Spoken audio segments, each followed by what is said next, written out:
Qu'est-ce que c'est que ça? C'est quoi qui est au fond du placard, là? Oh, c'est ma boîte à souvenirs. Oh là là, c'est là que je mettais mes anciens journaux.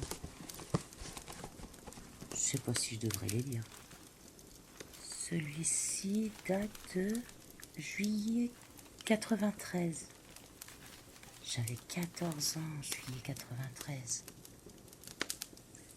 Le jour où mon frère l'a vu aussi. Une journée comme tant d'autres pendant les grandes vacances scolaires.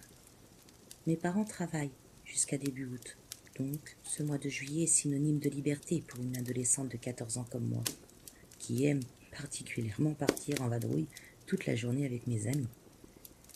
Habituellement, mes petits frères vont chez ma grand-mère. Maman les dépose le matin et les récupère chaque soir après son travail. Mais aujourd'hui, c'est différent, car mamie est malade. Ce qui signifie pour moi, pas de journée vadrouille. Je vais devoir garder mes petits monstres. Je dis ça, mais en vrai, ils sont adorables. Maman m'a dit « Promis, je rentre tôt ». Alors nous voilà tous les trois à s'occuper à la maison. Luc, mon frère de 8 ans, est installé devant la télé dans le salon du rez-de-chaussée. Qu'il en profite, parce que chez nous, on n'a pas trop le droit à la télé d'ordinaire.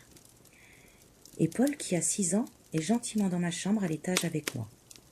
On lit des histoires assis au sol. Enfin, j'essaie de l'intéresser à mes vieux livres de Martine, ce qui n'est pas trop de son goût. Je vois bien qu'il commence à perdre patience devant mes histoires de filles. Alors, je finis par abandonner et je lui donne des crayons et du papier pour qu'il dessine une petite carte pour mamie. D'ailleurs, ces crayons, c'est Madame Louise qui me les a donnés. Madame Louise, la petite mamie que j'aidais régulièrement. Paul a un petit défaut. Il est très bordélique et ne supporte pas que tout soit bien rangé lorsqu'il dessine. Feuilles et crayons en vrac.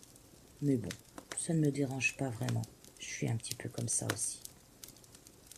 Pendant ce temps, moi, je m'installe sur mon lit pour écouter ma chanteuse du moment, Vanessa Paradis. Ah là là, Vanessa, qu'est-ce que j'ai pu l'écouter. Les minutes passent et je l'entends rire tout seul. Surprise, je regarde ce qu'il fait et lui me regarde également, puis me dit « Regarde, petit chat, le monsieur, il a mis tous mes crayons par ordre de couleur. » Une sueur froide m'a parcouru le dos. Les crayons étaient effectivement parfaitement rangés par couleur. Rouge, orange, jaune, comme dans une boîte neuve.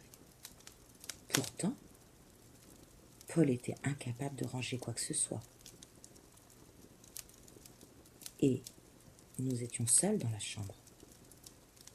Enfin seuls, à part cette petite ombre à l'entrée de la chambre. Sur le moment, je n'y ai plus vraiment pensé.